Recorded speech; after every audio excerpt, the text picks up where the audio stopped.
Fırınlı pelet sobası.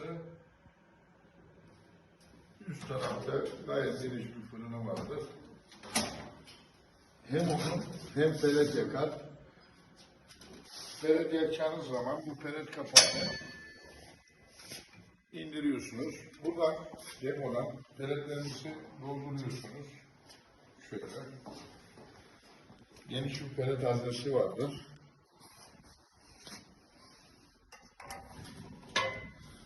Pelet yakarken arka klipe açık olması gerekiyor.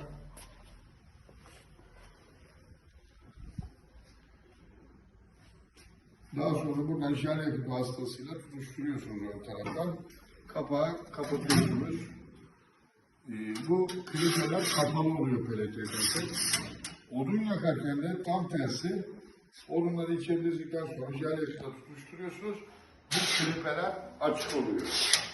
Sürgüler açık oluyor. Arka taraf kapalı oluyor. Evet.